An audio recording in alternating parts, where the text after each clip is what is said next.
Good morning. Welcome to prime nine editors analysis. నేను రాజు. ఆంధ్రప్రదేశ్లో 2025లో జరిగినటువంటి డిఎస్సి మీద అనేక రకాలైనటువంటి అనుమానాలు, అనేక రకాలైనటువంటి ఆరోపణలు, విమర్శలు వ్యక్తమవుతూ ఉన్నటువంటి పరిస్థితి.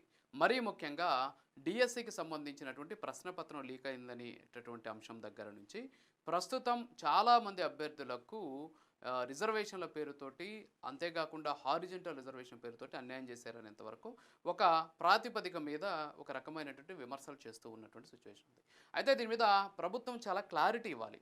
ఎందుకు అంటే ఈరోజు చాలా రకాలైనటువంటి అంశాల మీద విమర్శలు వస్తున్న సందర్భంలో, ఇది చాలామంది నిరుద్యోగులకు సంబంధించినటువంటి అంశం అయినటువంటి సందర్భంలో ఖచ్చితంగా ప్రభుత్వం దీనికి క్లారిటీ ఇవ్వాల్సినటువంటి అవసరం ఉంది. సరే, ప్రభుత్వం పక్కన పెడితే ఈ అంశానికి సంబంధించి వచ్చినటువంటి విమర్శల మీద నేను కొంత అధ్యయనం చేశాను. సో అధ్యయనం చేసి వాస్తవాలను మీ ముందు పెట్టేటువంటి ప్రయత్నం చేస్తున్నా. ఎందుకంటే ఇవి నేను చెబుతున్నవి కాదు, ఇవి సాక్ష్యాలతో సహా నేను మీ ముందు డిఎస్సికి సంబంధించినటువంటి అంశాలను మీ ముందు ఉంచేటటువంటి ప్రయత్నం చేస్తున్నాను.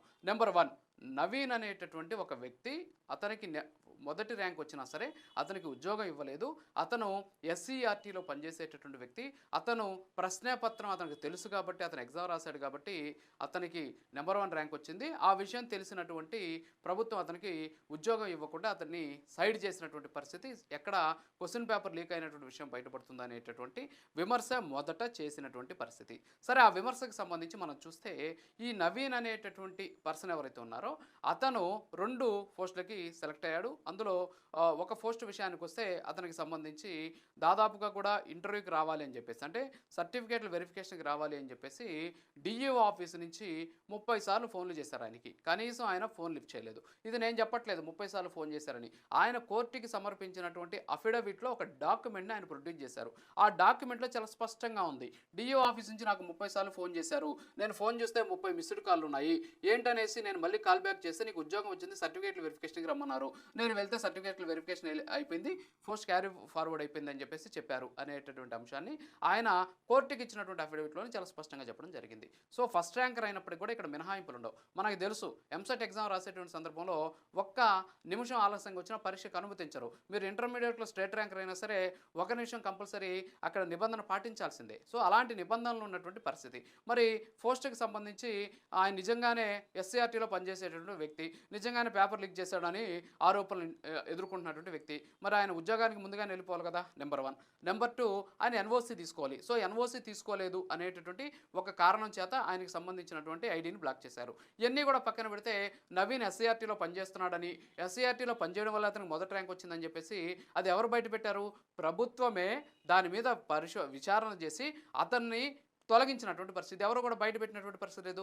నిజంగానే లీకేజ్ జరిగి ఉంటే, నిజంగానే ఇందులో ప్రభుత్వ పాత్రగానే ఉంటే నవీన్కి ఉద్యోగం వచ్చిండేది. కానీ ఉద్యోగం రాకుండా అతన్ని పక్కన పెట్టారు. అతను కోర్టుకు కూడా వెళ్ళాడు. నిజంగా లీక్ చేసినోడు కోర్టుకి వెళ్ళాడు కదా, మరి కోర్టుకి వెళ్ళినటువంటి పరిస్థితి. సో ఇక్కడ దాన్ని బట్టి చూస్తుంటే ఏమర్థమవుతుంది?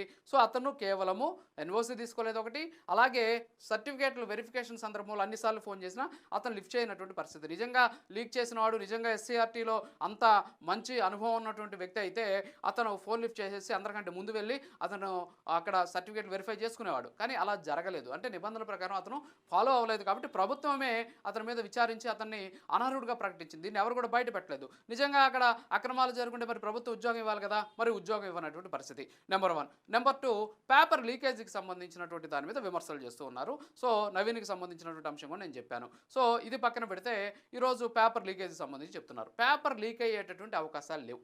ఎందుకంటే ఈరోజు ఈ ఎగ్జామ్కి సంబంధించి దాదాపు 42,000 ప్రశ్నలు తయారు చేశారు. ఈ 42,000 ప్రశ్నలతోటి మొత్తం ఒక్కొక్క పూల్లో దగ్గర ఒక 3,000కు పైచులకు, అంటే 3,000 పైచులకు ప్రశ్నలతోటి ఒక పూల్ని ఏర్పాటు చేసినటువంటి పరిస్థితి. మొత్తం 13 సబ్జెక్టులకి ఈ 42,000 ప్రశ్నలు తయారు చేశారు. తయారు చేసి 3,000 ప్రశ్నల చొప్పున ఒక పూల్ని ఏర్పాటు చేశారు. ఈ పూల్లో ఉన్నటువంటి ప్రశ్నలు కంప్యూటర్ ఆధారిత పరీక్షలు, అంటే సిబిటి అంటారు, కంప్యూటర్ బేస్డ్ టెస్ట్ కింద మొత్తం 89 సెషన్లలో 67 రకాల పోస్టులకు సంబంధించి ఈ 42,000 ప్రశ్నల ఏదైతే ఆ నిధి ఉంటుందో, అంటే ఆ బ్యాంక్ ఏదైతే ఉంటుందో దాంట్లో నుంచి ఆటోమేటిక్ ర్యాండమైజ్డ్ సిస్టమ్, అంటే సిస్టమ్ ఆన్లైన్లో ఎగ్జామ్ జరిగింది. ఆన్లైన్లోకి వెళ్ళి మన సిస్టమ్ ఆన్ చేసిన వెంటనే నాకు వచ్చిన క్వశ్చన్ ఇంకొకరు రాదు, ఇంకొకరికి వచ్చిన క్వశ్చన్ ఇంకొకరికి రాదనమాట. సో ఆ విధంగా ఈ ఎగ్జామ్ జరిగితే క్వశ్చన్ పేపర్ ఎలా లీక్ అయింది?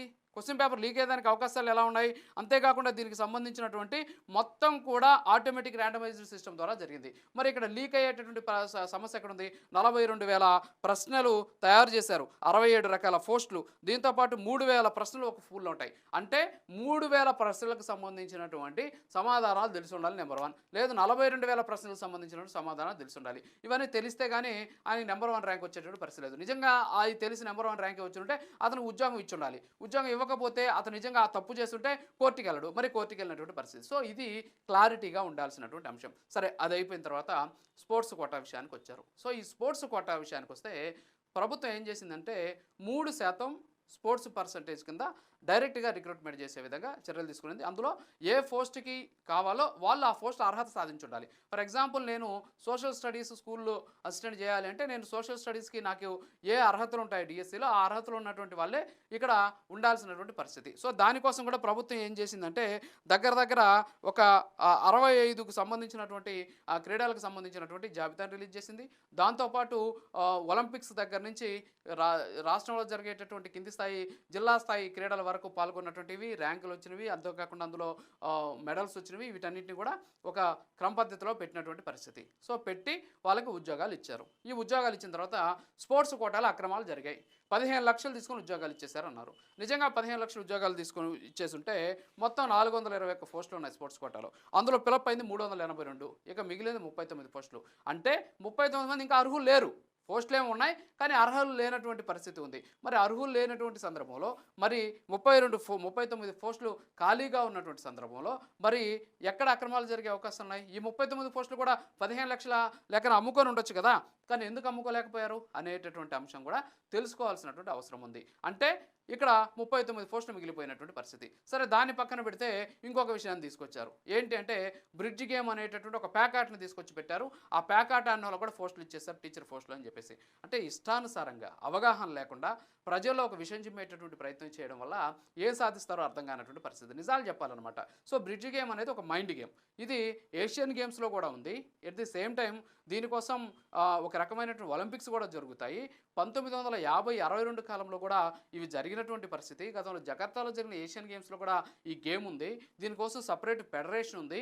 ఇది కేవలం ఆంధ్రప్రదేశ్ డిఎస్సిలోనే కాదు, గతంలో స్పోర్ట్స్ కోటాలో ఫిలప్ చేసేటటువంటి ఏ ఉద్యోగంలో అయినా, ఫర్ ఎగ్జాంపుల్ రైల్వేకి వస్తాం, రైల్వేలో ఇది 10వ ప్రాధాన్యత గేము ఈ బ్రిడ్జి గేమ్ అనేది.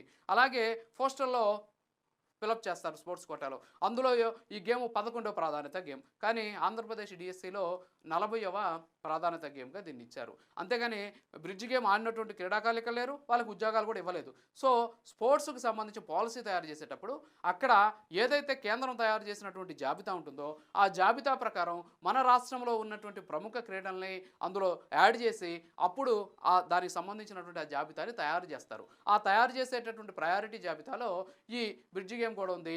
అది 40వ గేమ్గా ఇక్కడ ఉన్నటువంటి పరిస్థితి. సో అక్కడ ప్యాకాట్ అన్న వాళ్ళకి ఇచ్చేశారు అని చెప్పేసి ఇక్కడ మళ్ళీ విమర్శలు చేసినటువంటి పరిస్థితి. దానికి ఒక క్లారిటీ తీసుకోవాల్సినటువంటి అవసరం ఉంది. అంతేకాకుండా దాని మీద చాలా రకాలైనటువంటి పోస్టులు కూడా గతంలో కేంద్ర ప్రభుత్వం సంబంధించిన సంస్థల్లో ఆ పోస్టు కూడా ఫిలప్ అయినటువంటి పరిస్థితి ఉంది. సరే, ఇది పక్కన పెట్టేస్తే ఇప్పుడు మొన్న 3% డిఎస్సిలో డైరెక్ట్ స్పోర్ట్స్ కోటా చేశారు. ఇప్పుడు మళ్ళీ తర్వాత చేసే డిఎస్సిలో ఈ స్పోర్ట్స్ కోటాను తీసేశారు అంటున్నారు. ఎస్, గతంలో చేసినటువంటి స్పోర్ట్స్ కోటాలో అంటే 2020 స్పోర్ట్స్ కోటాలో దాదాపు 39 మంది అర్హుల ఖాళీలు మిగిలిపోయినాయి. మరి ఇప్పుడు మళ్ళీ డిఎస్సి వస్తుంది. మళ్ళీ డిఎస్సిలో ఆ 3% పెట్టారనుకోండి, ఆల్రెడీ ముందు డిఎస్సిలోనే అభ్యర్థులు లేక 39 పోస్టులు మిగిలిపోతే రెండో డిఎస్సిలో మళ్ళీ స్పోర్ట్స్ కోటా పెడితే ఇంకెవరుంటారు అర్హులు? ముందు డిఎస్సిలో అర్హులు లేనప్పుడు ఈ డిఎస్సికి అర్హులు ఎలా వచ్చేటటువంటి అవకాశాలు ఉన్నాయి. సో కాబట్టి ఏం చేశారు, ఇక్కడ అర్హులు లేకపోతే ఆ పోస్టులు మిగిలిపోతాయి కాబట్టి వాటిని క్యారీ ఫార్వర్డ్ చేయడం కష్టం కాబట్టి ఏం చేశారంటే దాంట్లో ఈ స్పోర్ట్స్ కోటాను తీసేసినటువంటి పరిస్థితి. సో గతంలో మీకు కావాల్సిన వాళ్ళకి ఇచ్చుకునే దానికి మాత్రం స్పోర్ట్స్ కోటా పెట్టారు,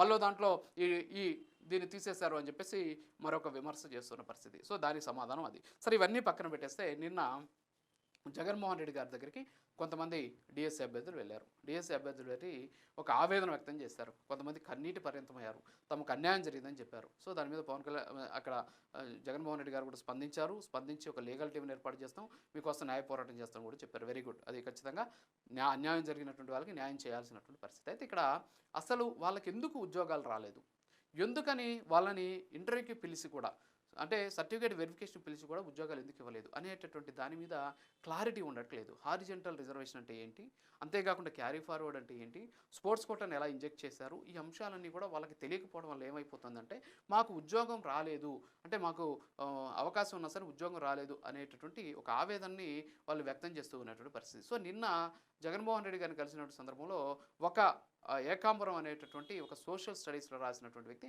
తన ఆవేదన వ్యక్తం చేశాడు. ఒక్కసారి ఆయన ఏం మాట్లాడి విందాం. ఆయన మాట్లాడింది విన్న తర్వాత నేను ఎక్స్ప్లెయిన్ చేస్తాను. ఒకసారి ప్లీజ్ అది ఒకసారి విందాం. నా పేరు ఏకాంబరం సార్, చిత్తూరు డిస్టిక్ నుంచి సార్, మాదడ్డపల్లి గ్రామం.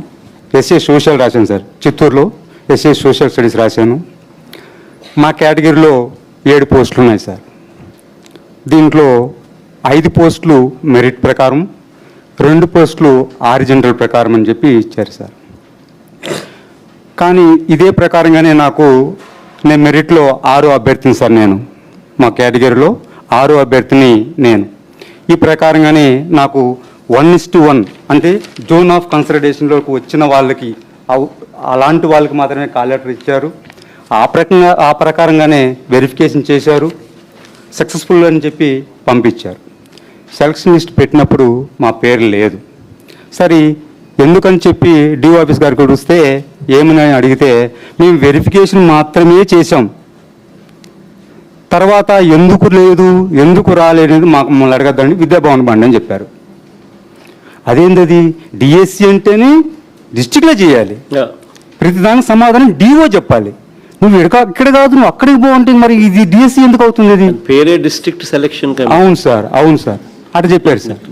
ఎస్, ఏకాంబరం ఏమంటున్నారంటే సోషల్ స్టడీస్కి సంబంధించి చిత్తూరు జిల్లాలో నేను పరీక్ష రాశాను.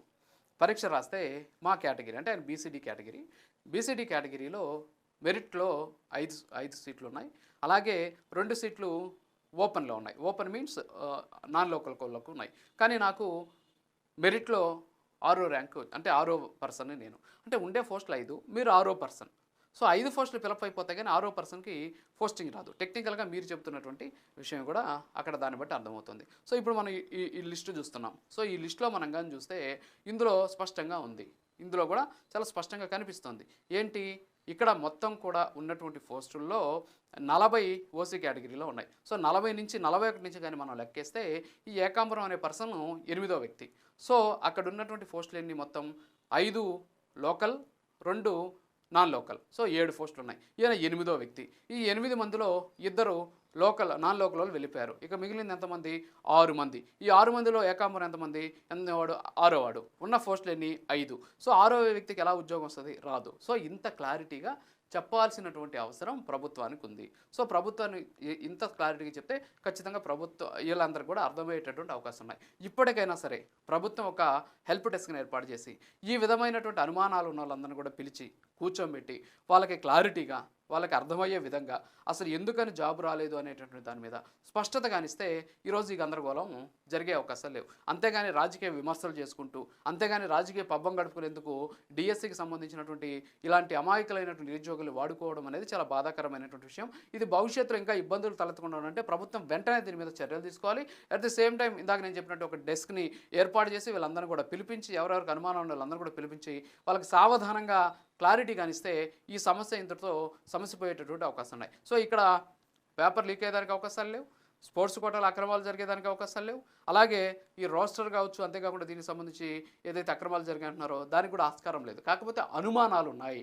ఈ అనుమానాలు నివృత్తి చేయాల్సినటువంటి బాధ్యత ప్రభుత్వం మీద ఉంది. సో ఈ ప్రభుత్వం దీని మీద చర్యలు తీసుకోవాలని చెప్పేసి కోరుకుంటున్నాను. ఇది ఇవాల్టి డెస్క్ అనాలిసిస్. మరో మళ్ళీ కలుద్దాం. నమస్కారం.